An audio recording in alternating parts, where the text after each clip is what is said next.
नमस्कार। आज हम बात करेंगे सूर्य के साथ शुक्र की युति के बारे में। ये कॉम्बिनेशन कुंडली में काफ़ी ज़्यादा खराब फल देने वाला कॉम्बिनेशन कहा गया है, क्योंकि सूर्य और शुक्र क्या हैं, आपस में शत्रु ग्रह। सूर्य है हमारे राज दरबार के कारक, सरकार के कारक, यानी कि सरकारी नौकरी या राज दरबार से सरकार से धन प्राप्ति का योग देखना हो तो सूर्य की स्थिति को चेक करना पड़ता है कि सूर्य कुंडली में किस अवस्था में है। साथ ही सूर्य हमारे शरीर के कारक हैं, हमारे जिस्म के कारक हैं। तो यहाँ पर सूर्य के साथ शुक्र, अब शुक्र क्या है? शुक्र है हमारा गृहस्थ जीवन, हमारा लाइफ पार्टनर, माता लक्ष्मी। ये शुक्र के टॉपिक में क्लियर किया था। तो यहाँ पर सूर्य जो सभी ग्रहों के राजा हैं, और सूर्य क्या है? आग, और शुक्र क्या है? कोमल ग्रह। सूर्य और शुक्र की जब युति होती है तो यहाँ पर शुक्र के फल को निश्चित तौर पर खराब कर देते हैं। तो यहाँ पर पत्नी की सेहत हल्की और गृहस्थ जीवन में कमी देखने को मिलती है, किसी न किसी प्रकार की समस्या का सामना करना पड़ता है।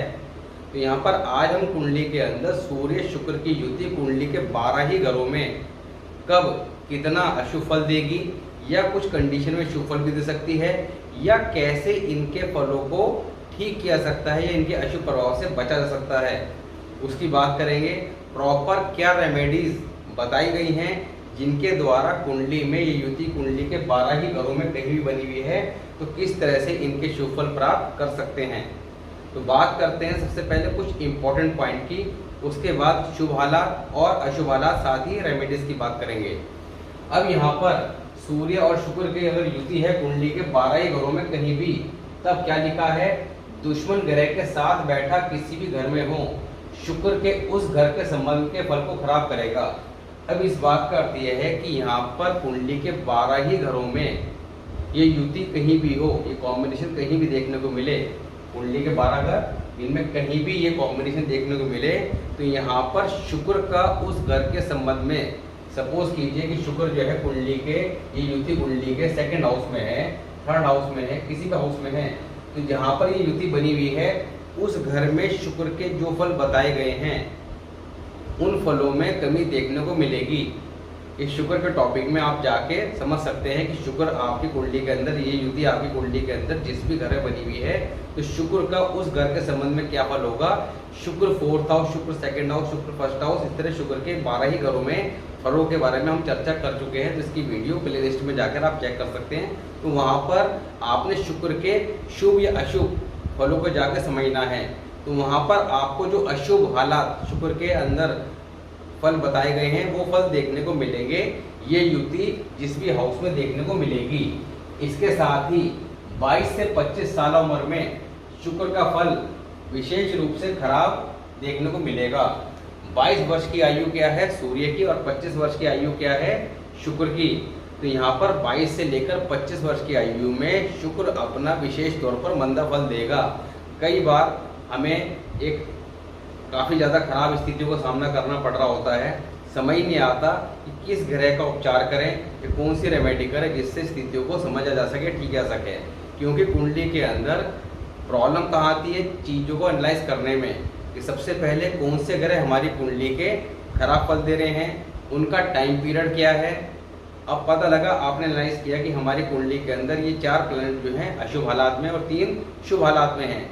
अब आपने उन 4 में से जो अशुभ हालात में किसी का टाइम पीरियड चल रहा है, अब आप उसे एनालाइज नहीं कर पाए, रेमेडी करे जा रहे किसी और की, तो उसका फल देखने में नहीं मिलेगा।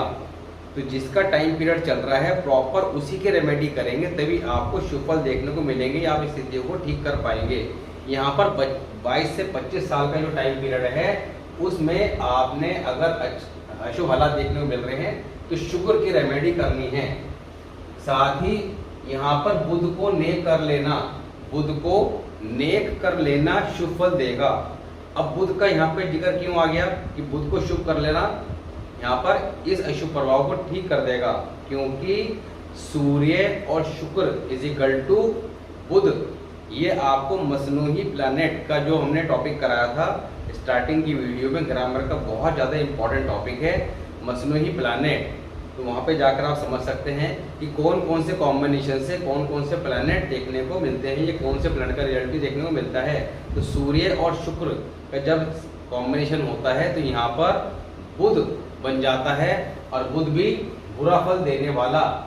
तो यहाँ पर कुंडली के अंदर इस हाउस में, जिस भी हाउस में ये युति बनी हुई है, तो आप ये मान के चलेंगे यहाँ पर बुध के भी अशुभ फल देखने को मिलेंगे जो उस हाउस के संबंध में बताए गए हैं। अब यहाँ पर बुध को नेक कर लेना, यानी कि बुध को शुभ कर लेना। अब बुध को शुभ कैसे करें? अब बुध को शुभ करने के लिए सामान्य आपको रेमेडी बताई गई है कि आपने 43 डेज साबुत हरी मूंग रात को पानी भिगो कर रख देनी है और अगले दिन किसी जानवर को, यानी कि बकरी या गाय या पक्षियों को डाल देनी है। ऐसा 43 डेज लगातार करते रहने से आपको बुध शुभ हो जाएगा, और बुध शुभ हो जाएगा तो ये युति का जो आपको अशुभ फल देखने को मिल रहा है, यानी कि गृहस्थी के संबंध में जो आपको दिक्कत परेशानी आ रही है या लाइफ पार्टनर के संबंध में हेल्थ इश्यू देखने को मिल रहे हैं, उसमें आपको कहीं ना कहीं शुभ फल देखने को मिलेंगे या हालात ठीक होते दिखाई देंगे। 22 और 25 साल उम्र में शादी से औरत का नाश होगा।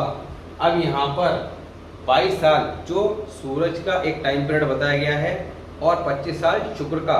अब 22 और 25 साल की आयु में शादी करना बहुत ज़्यादा अशुभ फल देगा, क्योंकि यहाँ पर ये युति एक तो पहले ही अशुभ फल देने वाली कही गई है। पत्नी के या लाइफ पार्टनर के हेल्थ इशू देखने को निश्चित तौर पर मिलेंगे। साथ ही अगर ऐसे में 22 साल उम्र में या 25 साल उम्र में शादी कर ली जाए तो ये असर बहुत ज़्यादा बढ़ जाएंगे। तो यहाँ पर विशेष तौर पर प्रिकॉशन करनी है कि आपने 22 साल और 25 साल की उम्र में शादी नहीं करनी। अगर सूर्य शुक्र के साथ कुंडली में इनके मित्र ग्रह भी बैठे हों, इनके मित्र ग्रह सूर्य के मित्र ग्रह कौन से हैं, ये स्टार्टिंग की टॉपिक जो वीडियो थी वहाँ पे आपको बकायदा चार्ट दिया गया था, उसमें बताया गया था। यहाँ पर हम रिपीट कर देते हैं। मंगल, चंद्र और बृहस्पति, अगर इनमें से कोई भी प्लैनेट यहाँ पर सूर्य शुक्र की युति के साथ बैठा हुआ है तो उन से संबंधित चीज़ों के, यानी कि उन ग्रह का फल भी खराब हो जाएगा। जो ग्रह साथ बैठा होगा उसका फल खराब हो जाएगा और उसकी कारक चीज़ों पर बुरा फल देखने को मिलेगा। अब जो भी प्लैनेट यहाँ साथ बैठा हो, चाहे सूर्य हो, चाहे चंद्र हो, चाहे बृहस्पति हो या मंगल हो, तो यहाँ पर कोई भी प्लैनेट का जब हमने लगन भाव की वीडियो में चर्चा की थी तो वहाँ पर उनकी सभी कारक चीज़ों के बारे में विस्तार से बताया था। तो यहाँ पर अगर आपको कारक चीज़ों की जानकारी नहीं है तो वहाँ पर आपने उस प्लैनेट के लगन भाव, यानी कि फर्स्ट हाउस की वीडियो में जाकर कारक चीज़ों को समझ लेना है कि किन चीज़ों पर बुरा फल देखने को मिलेगा। तो यहाँ पर अगर सूर्य शुक्र के साथ सूर्य के मित्र चंद्र मंगल बृहस्पति हो तो दोस्त ग्रहों से संबंधित चीज़ों पर भी बुरा असर होगा।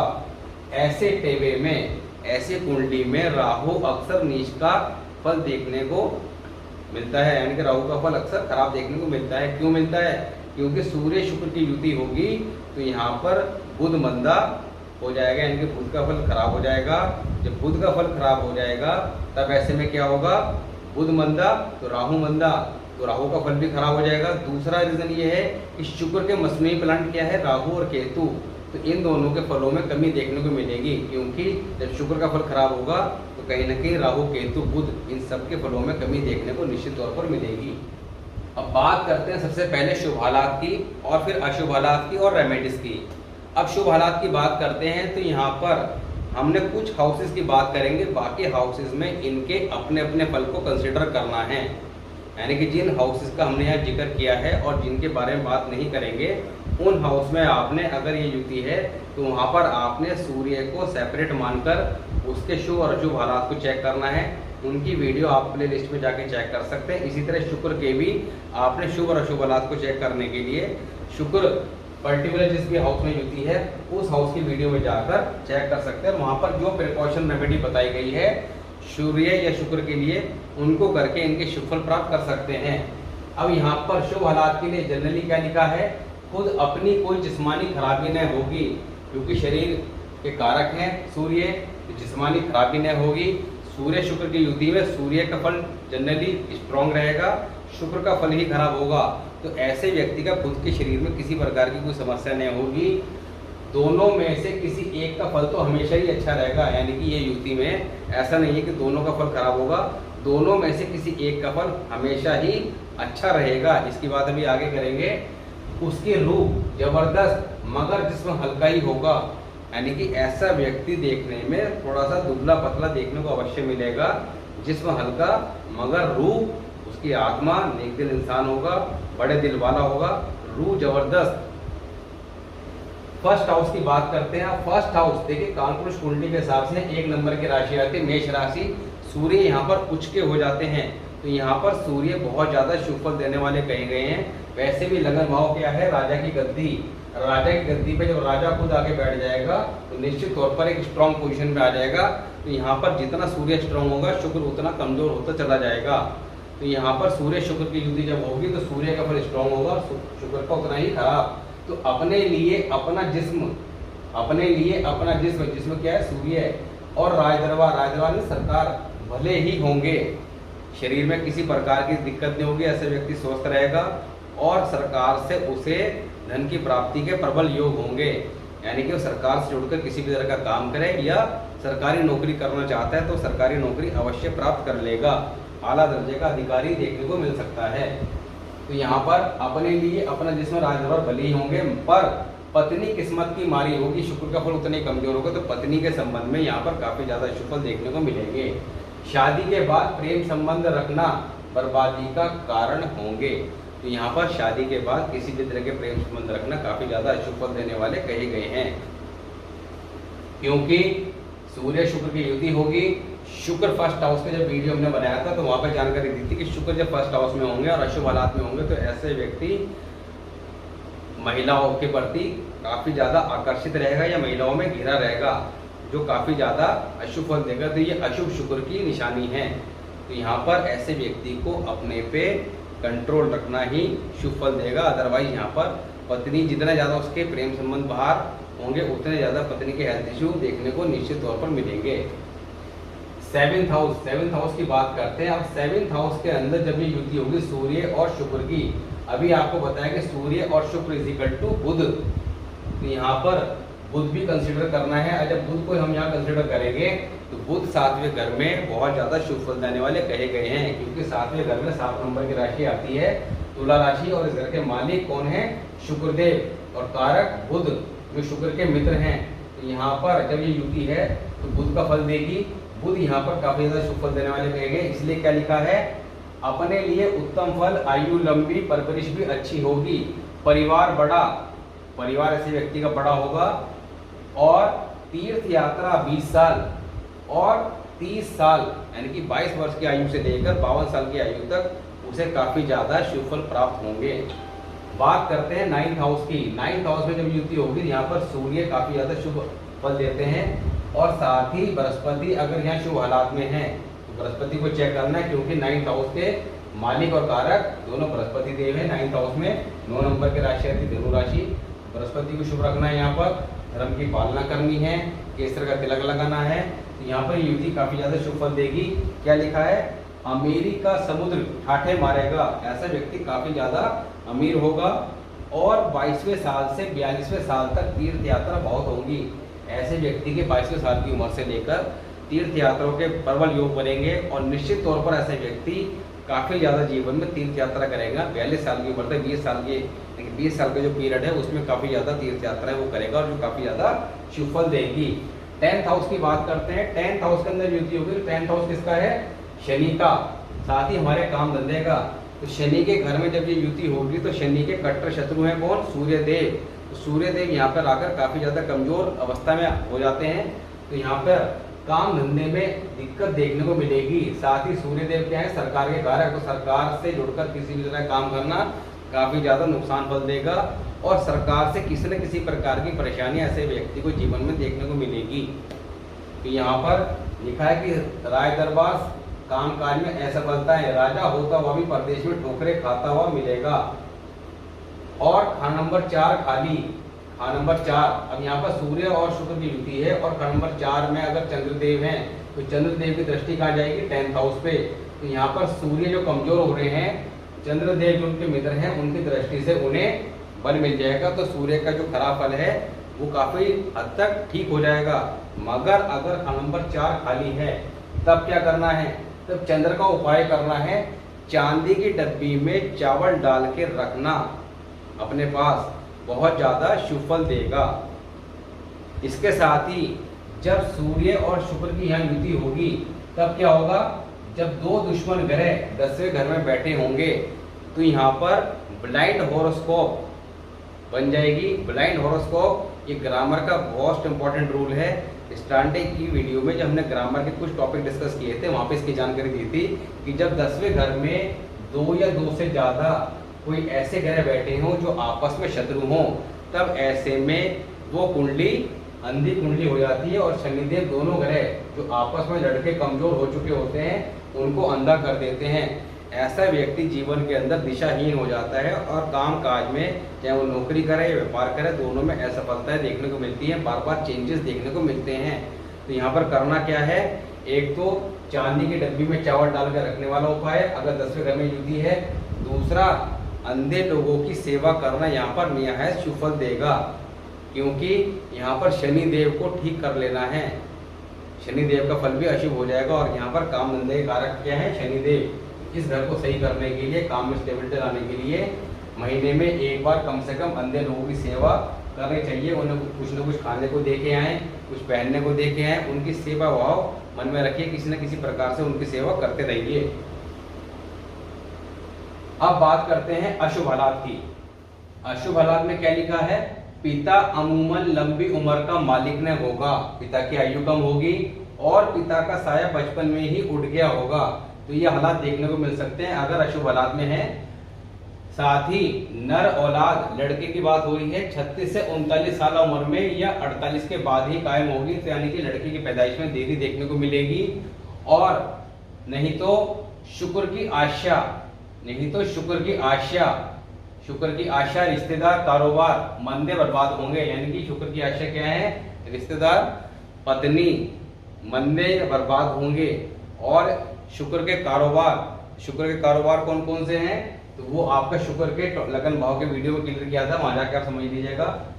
साथ ही औरत की सेहत शायद ही कभी उम्दा हो, उसे लंबी बीमारी व ग्रस्त सुख मंदा ही होगा। तो यहाँ पर जब ये युति कुंडली के 12th हाउस में कहीं भी होगी तो पत्नी की सेहत शायद ही कभी अच्छी देखने को मिले। तो यहाँ पर ग्रस्त सुख मंदा और उसे लंबी बीमारी कोई देखने को मिल सकती है। औरत के रुखसार पर बद्दे निशान मंदे की पहली निशानी होगी। रुखसार मीन्स गाल, तो यहाँ पर गालों पर किसी भी तरह के बद्दे निशान होना मंदे की पहली निशानी यानी कि अशुभ की पहली निशानी बताई गई है। कानों का कच्चा होना, अब कानों का ऐसे व्यक्ति जनरली कच्चा देखने को मिलेगा कि किसी की सुनी बात पर किसी का बुरा कर दे। तो यहाँ पर कानों का कच्चा होना उसकी बर्बादी का कारण बनेगा। तो ऐसे व्यक्ति को चाहिए कि किसी की सुनी हुई बात पर कभी विश्वास ना करे और किसी से सलाह लेकर तभी कोई फैसला करे। जनमुर्दी मीन्स पत्नी भक्त, बद अखलाकी, दुर्व्यवहार, यानी कि पत्नी भक्त होना, दुर्व्यवहार, बेहद गुस्से वाला, रूहानी नुक्स होंगे। यानी कि उसके अंदर बाय डिफॉल्ट नेचर में होगा कि अपनी पत्नी का भक्त होना, गुस्से वाला होना और व्यवहार का ठीक ना होना। ये चीज ऐसे व्यक्ति में देखने को मिलेगी। इश्क फाहिशा के मंदे नतीजे, यानी कि इश्क इत्यादि में रहना या पराई स्त्रियों से किसी प्रकार का संपर्क रखना के मंदे नतीजे होंगे, जिनसे जिस्म का जलते रहना, ये तपेदिक बीमारी है। ये उस व्यक्ति को खुद या उसकी पत्नी को देखने को अवश्य मिलेगी। 22 या 25 साल में शादी होने पर, जैसा कि मैं आपको बताया था कि 22वां साल क्या है सूरज की और 25 साल शुक्र की एज में शादी करना, तो क्या होगा, सूर्य व शुक्र दोनों का ही फल खराब हो जाएगा। तो सूर्य क्या है, सरकारी नौकरी, राज दरबार, साथ ही हमारा जिस्म, और शुक्र क्या है, ग्रस्त। तो यहाँ पर दोनों का ही फल खराब हो जाएगा। तो यहाँ पर 22वें और 25वें साल में विशेष तौर पर मनाई की गई कि शादी नहीं करनी। आगे बात करते हैं हाउसेस की और आपका रेमेडीज की, कि कौन सी रेमेडीज हैं जिनके द्वारा इन अशुभ फलों से बचा जा सकता है, क्योंकि काफी ज्यादा अशुभ फल बताए गए हैं। तो अभी अलग अलग हाउसेस में बात कर रहे हैं और साथ ही रेमेडीज जो सबसे ज्यादा इंपॉर्टेंट है, क्योंकि कोई भी युति अच्छी है खराब है एक अलग मैटर है, पर क्या हम उसे ठीक कर सकते हैं। इम्पोर्टेंट बात यह है कि मर्ज है तो क्या दवाई भी है। तो निश्चित तौर पर जो रेमेडी यहाँ बताई गई है उससे 100% रिजल्ट देखने को आपको मिलेंगे। फर्स्ट हाउस, अब फर्स्ट हाउस में युति कब अशुभ फल देगी? जब इनसे पापी ग्रह शनि राहु केतु का किसी भी तरह से संबंध स्थापित हो। तब संबंध कैसे स्थापित होगा? जब शुक्र के घर सेकंड हाउस और सेवेंथ हाउस या सूर्य का अपना पक्का घर कौन सा? फिफ्थ हाउस, इनमें पापी ग्रह बैठे हों, तब ऐसे में ये युति काफी ज्यादा अशुभ फल देगी। तब क्या देखने को मिलेगा? औरत की दिमागी खराबी, पागलपन देखने को मिले, प्राय स्त्री से ताल्लुक से जेल खाना जाना पड़े। यहाँ पर ऐसे व्यक्ति की पत्नी को किसी न किसी प्रकार की दिमागी खराबी देखने को मिल सकती है, पागलपन इत्यादि देखने को मिल सकता है। साथ ही यहाँ पर ऐसा व्यक्ति जब शुक्र खराब होगा तो निश्चित तौर पर प्राय स्त्री से उसका संपर्क देखने को मिलेगा और यहाँ पर प्राय स्त्री से जो ताल्लुक है वो यहाँ पर ऐसे व्यक्ति को जेल की यात्रा करा सकता है। तो यहाँ पर काफी ज्यादा अशुभ फल देखने को मिल सकते हैं। बात करते हैं सातवें घर की। सातवें घर में अगर ये युति अशुभ है, अशुभ कब होगी? जब लगन के अंदर या सेकंड हाउस में या फिफ्थ हाउस में आपका शनि राहु केतु ये ग्रह बैठे हुए हों तो ये युति काफी ज्यादा अशुभ फल देगी। तब स्त्री से झगड़ा करता होगा, ऐसे व्यक्ति अपनी पत्नी से झगड़ा करता होगा, पत्नी की सेहतमंदी व उम्र भी शक्की ही होगी। मकान का फर्श लाल रंग का होना अशुभ फल देगा। तो यहाँ पर इस चीज का ध्यान रखना है कि अपने मकान का जो फर्श है या पत्थर जो है वो लाल रंग का ना रखें। नाइन्थ हाउस में पत्नी का भाग्य कमजोर। जब शुभ हालत की बात करी थी तब क्या बताया था कि ऐसे व्यक्ति बहुत ज्यादा अमीर होगा, मगर अशुभ हालात कब होंगे? जब तीसरे और पांचवें घर में पापी ग्रह बैठे हों, शनि राहु केतु जब यहाँ बैठे होंगे तो तीसरे घर से दृष्टि कहाँ जाती है? 11th हाउस और 9th हाउस पे, और पांचवें घर से जाती है 9th हाउस पे। ये दृष्टि का कॉन्सेप्ट है। ये दृष्टि के कॉन्सेप्ट है, हमने स्टार्टिंग की वीडियो में एस्पेक्ट ऑफ प्लैनेट दृष्टि के नाम से अलग सी वीडियो बना रखी है, तो वहां पे जाके इस कॉन्सेप्ट को समझ लेना काफी ज्यादा मददगार होगा चीजों को समझने के लिए। तो यहाँ पर बैठे प्लैनेट की दृष्टि कहाँ जाएगी? 9th हाउस पे। यहाँ पर अगर राहु केतु शनि इत्यादि बैठे हैं तो ये युति काफी ज्यादा अशुभ फल देगी। तब पत्नी का भाग्य कमजोर होगा, वह धन की कमी होगी। 10वें घर में, अब 10वें घर के अंदर ये युति जब बनी हुई है तब ऐसे में यहाँ पर सूर्य के शत्रु ग्रह आ जाएं, कौन से? राहु केतु। तब ऐसे में ये युति राहु केतु शनि, तब ऐसे में युति काफी ज्यादा अशुभ फल देगी। तब ऐसे व्यक्ति को जिल्द की बीमारियां, जिल्द क्या यानी कि स्किन की डिसीज, स्किन की जितनी भी डिसीज है उनमें से कोई ना कोई डिसीज देखने को मिल सकती है। खून की तकलीफ, ब्लड रिलेटेड प्रॉब्लम, आखिरी अवस्था यानी कि ओल्ड एज, बुढ़ापा, दुखिया, औलाद की दिक्कत होगी, औलाद की पैदाइश में दिक्कत होगी, या तो औलाद होगी नहीं या बहुत देरी से होगी, और होने के बाद भी कोई ना कोई समस्या बनी रहेगी। अब उपाय करना क्या है? 10th हाउस में अगर ये युति बनी हुई है और यहाँ पर पापी ग्रह का इफेक्ट आ रहा है तो बहुत ज्यादा अशुभ फल देने वाली हो जाएगी। हालांकि यहाँ पर युति वैसे भी अशुभ फल देने वाली नहीं कही गई है। यहाँ पर एक रेमेडी तो आपको तब बता दी थी कि अंधे लोगों की सेवा करना। दूसरा, अगर यहाँ पर पापी ग्रह भी हैं तब क्या करना है? सांप को दूध पिलाना औलाद की पैदाइश में लंबी उम्र के लिए मददगार होगा। अब सांप को दूध पिलाना आज की डेट में तो संभव नहीं है, तो यहाँ पर हम शनि की ही कारक चीजें, दूसरी क्या है? मजदूर, जो गरीब मजदूर हैं जो मकान इत्यादि बनाते हैं, उन मजदूरों को दूध पिलाना यहाँ पर औलाद की पैदाइश में काफी ज्यादा मददगार होगा। साथ ही बाकी जो भी यहाँ पे शुक्र संबंधी जो प्रॉब्लम बताई गई हैं उनके लिए, ये शुक्र का फल खराब हो रहा है काफी ज्यादा, तब करना क्या है? ऐसे व्यक्ति को गऊ का दान, पैसे नहीं देने हैं, गऊ खरीद के बकायदा गौशाला में दान देना काफी ज्यादा शुभ फल देगा। उपाय, अब उपाय में करना क्या है कि पति पत्नी दोनों में से किसी एक ने सगाई के दिन से ही गुड़ खाना छोड़ देना है। दूसरा, औलाद की पैदाइश में, क्योंकि यहाँ दिक्कत देखने को अवश्य मिलेगी, तो शादी के बाद से पत्नी के बाजू पर सोने का कड़ा या चूड़ी पहनाना, पत्नी सोने का कड़ा या चूड़ी बाजू पर पहन के रखे तो ये औलाद की पैदाइश में काफी ज्यादा मददगार साबित होगा। दूसरा, पत्नी की जो मंदी सेहत की हमने बात करी है कि मंदी सेहत बार बार देखने को मिलेगी, तो यहाँ पर करना क्या है, पत्नी के वजन के बराबर हरा चारा गौशाला में दान दे दें या किसी गाय को खिला दें। ये काफ़ी ज़्यादा शुभ फल देगा। तो यहाँ पर आज हमने बात करी सूर्य और शुक्र के कुंडली के 12 हाउसेस के अंदर शुभ और अशुभ हालात और साथ ही रेमेडीज के बारे में। नेक्स्ट वीडियो में बात करेंगे सूर्य और मंगल के कॉम्बिनेशन के बारे में। सूर्य क्या है, सभी ग्रहों के राजा, और मंगल क्या है, सेनापति, और दोनों आपस में परम मित्र हैं। तो ये कॉम्बिनेशन काफ़ी ज़्यादा शुभ फल देने वाला कहा गया है। पर क्या ये कॉम्बिनेशन कुंडली के 12 घरों में हमेशा शुभ फल देगा या अशुभ फल भी दे सकता है, और कैसे इस कॉम्बिनेशन के अधिक से अधिक शुभ फल प्राप्त कर सकते हैं। तो कई बार हम छोटी मोटी रेमेडी करके बहुत अच्छे कॉम्बिनेशन के अशुभ फलों को दूर करके शुभ फल प्राप्त कर सकते हैं। तो मिलते हैं नेक्स्ट वीडियो में, तब तक के लिए नमस्कार।